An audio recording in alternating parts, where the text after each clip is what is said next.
In dance, there is no separation, no judgment, no boundary. In love, all merges, all dissolves, all is one. I was 17 when my love affair with dance gave birth to ADAA, Anamika's Dance and Arts Academy. As I embarked on a journey of self-love and self-discovery, many embarked along with me, dancing with me, shedding our inhibitions, sharing joys, sorrows, blood, sweat, tears, and a lot more. And it organically led to the eye-to-eye wellness vision. Not eye-to-eye, but small I to big I. So what life throws at us, we cannot control. But our reaction and how we perceive things is completely upon us. If we feel impaired, small, insignificant, then we're looking at things from the small eye, which is issues. To feel integrated and learn and progress further, then we're able to see it from the big eye, which is immunity. So today, with the F5, we're all here to refresh ourselves from small eye to big eye. So I'm going to give you 5 F words. Fall, feel, fail, flow, and fly. So when we fall and we fail, we have the option to feel small eye or big eye. And depending on that, we're able to flow ahead and ultimately fly in life. So I'm here to share how we can keep shifting ourselves from small eye to big eye, from fear to faith, constraint to courage, stress to serenity. When we talk about our existence, our growth, the basis of every existence are the 5 elements: air, water, earth, fire, sky. Starting with the first element, stitching the instruments and the stories. As you sow, so you reap. The seed of life rests in and deep. Your vision creates your world. Joys and sorrows come unfurled. I am Earth. So the earth is all about soaking in, absorbing, about acceptance. So our first element, earth, our first immunity instrument, acceptance. And the story I'm going to share is about ADAA, which is formerly known as the Spastic Society of India. So when I walked in first time last year into that beautiful space with a lot of special students there, and special in very, very different ways. I was asked to handpick 10 students. I decided to have 50 of them up on stage. I knew that each one of them, irrespective of their limitations and flaws, could dance. And that's exactly what they did.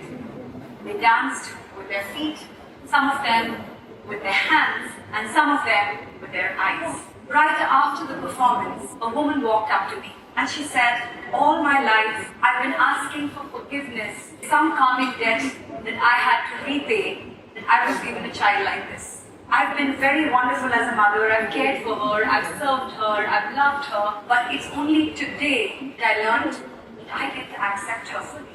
Today when she was up on stage, she did not see any flaw in herself. She was out there celebrating life. And as a mother, I need to do better. So there was complete acceptance, and with acceptance flows forgiveness. Sometimes for ourselves, sometimes for each other. So let's all tune in today to all the acceptance within, to all the forgiveness within, and let go of all rejection and betrayal that we may have felt or may have caused to another. At times, a drop. At times, an ocean, taking myriad forms, nurturing, nourishing, flowing seamlessly, flowing endlessly. I am water. When we think of water, we think of flow. So when I went for my first rafting trip, this is the tip I was given. There are times we have to paddle really hard to brave the current. And then there are times you just need to sit back, let go, and inherently flow the river.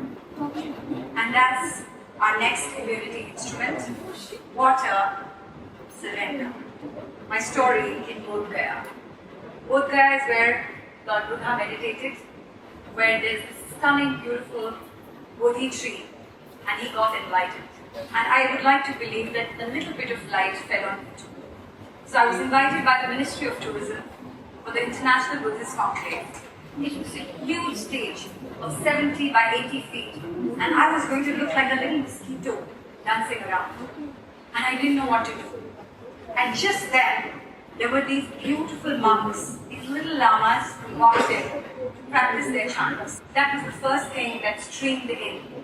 After which, whether it was a great team, whether it was the dancers, local students that I handpicked, people I did not know, people didn't know me, even the language that we shared was not common.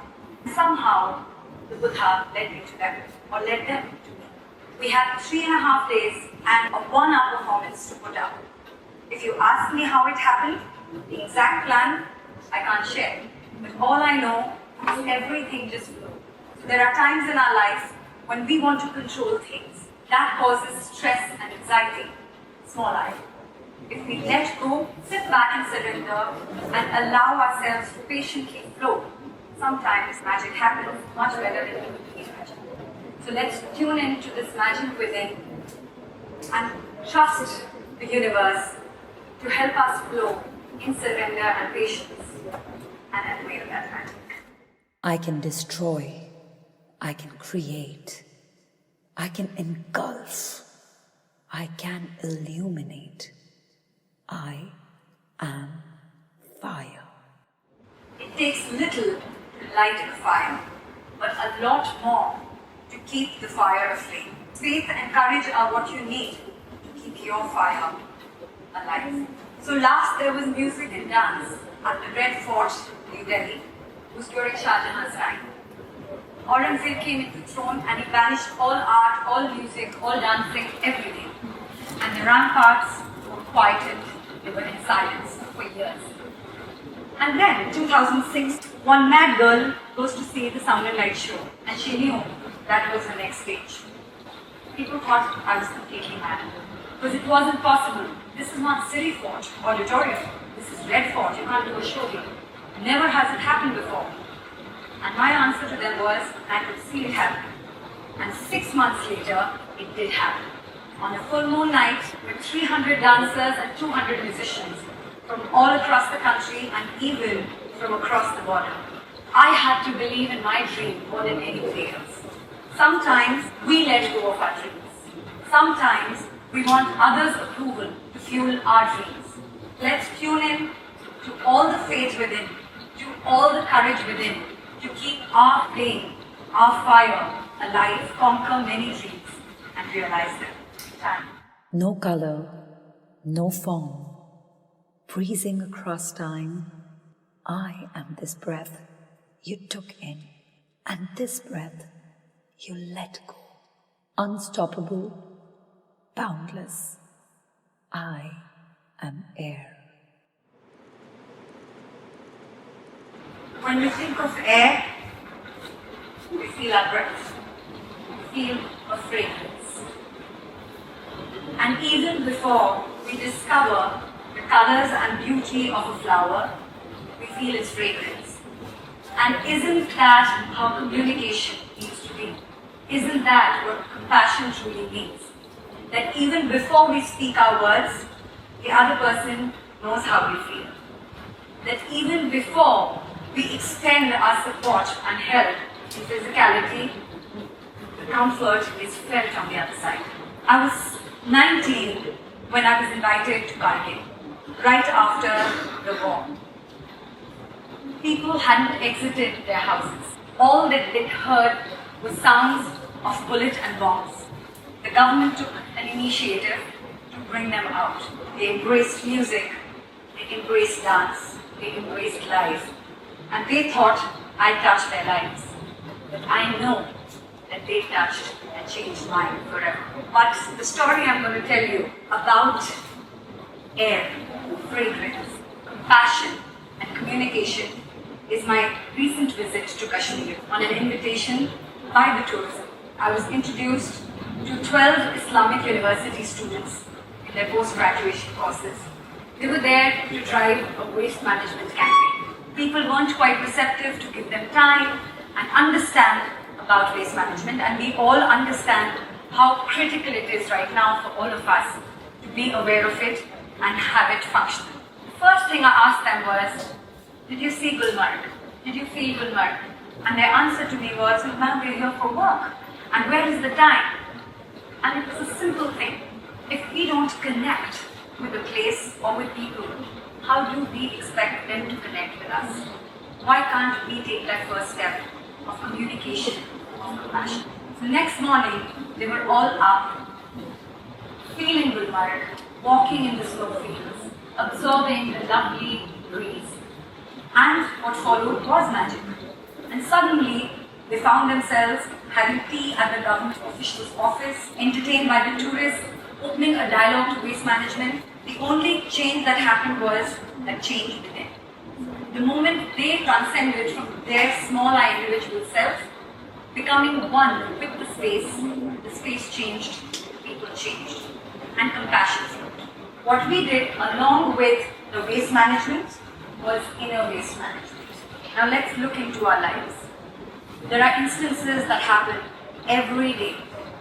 The things that hurt us, make us angry, make us upset.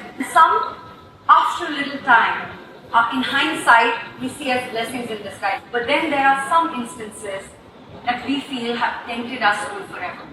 Plastic in our lives. But unlike physical waste, we can turn everything that we feel within into compost to create. No, we can't always go and undo a wall. We cannot necessarily change our physical situation or financial situation quickly. We may not be able to undo a medical illness. We cannot certainly bring a loved one back into our lives. But what we can do is from those events, get inspired, get motivated, and inspire others. When we share our vulnerability with others, they find strength. They find a sense of comfort that they are not alone. So let us really tune in to all the compassion and to beautiful communication and grow into a beautiful world. Containing infinity, I am immeasurable. No end, no beginning. Home to the sun, the moon, and the stars. I am vast, I am magnificent. I am sky. Unlike all the other elements that are physically visible to us, we can feel the air when we see the rustling of the leaves. We can see the water flowing before us, whether in waves of an ocean or ripples in a lake. We can see beautiful flowers and grass and other things manifested when it comes to earth. Sky is a void. It's only visible when we see a million stars lighted up or beautiful clouds rushing through it. So my last element, sky, introduces us to the immunity instrument, gratitude, love, and oneness. And here I'm going to share a story which takes me to the very start of my eye-to-eye journey. So I was 16 when I attempted suicide. And no, nothing had happened to me per se. Not to this physical body, not to my environment, but I was forced by family and teachers that, read up the newspaper, you have to up your general knowledge and everything. And all that came to me was violence, terrorism, rapes, murders, everything. Now this is what's happening today too. But the difference in that moment for me was that I lived in a beautiful bubble, growing up in a lovely family. So my lovely world was full of dreams and love and comfort and everything. Now my world and this world was not matching. It just did not match. And is this my reality? Is this what is really true? This love and all the joy that I feel? Or what I'm feeling right now, getting to know about what's happening outside that bubble? For a long time I couldn't comprehend. Now all my life I've been somebody who communicates my feelings through words or dancing, but it was a feeling I could not put in words. And I attempted and failed and survived. So one great failure in my life. I can't be more grateful to God to really have me fall and fail and allow me to feel differently, slow and fly. I was given a second chance. Not many people did. I found my purpose, my being through dance. I swore to serve. And that is the moment Ada happened and I was reborn. These challenges, these obstacles, these fears, these insecurities, doubts, anxiety, all of these come to all of us every day. Different situations come to us every day. But every day what also comes to us is the opportunity to choose. To choose to either look at a small I, making it an issue in our life, or transcend ourselves to the big I and gather as many immunity instruments: faith, courage, hope, strength, patience, compassion, love, and so much more. Not everything can be applied together. Sometimes we just need to let go and surrender. Sometimes we need to be proactive with all our faith and courage and walk forward. Sometimes there needs to be acceptance, and sometimes just an overflowing gratitude. So irrespective of what situation you're in, you know you have the ability to press Command F5. Refresh yourselves from small I to big I. And when you're able to integrate yourself, your energy, you're able to offer and contribute your small I individual self to the big I infinite oneness. We are the earth, water, fire. We are the air. We are the sky.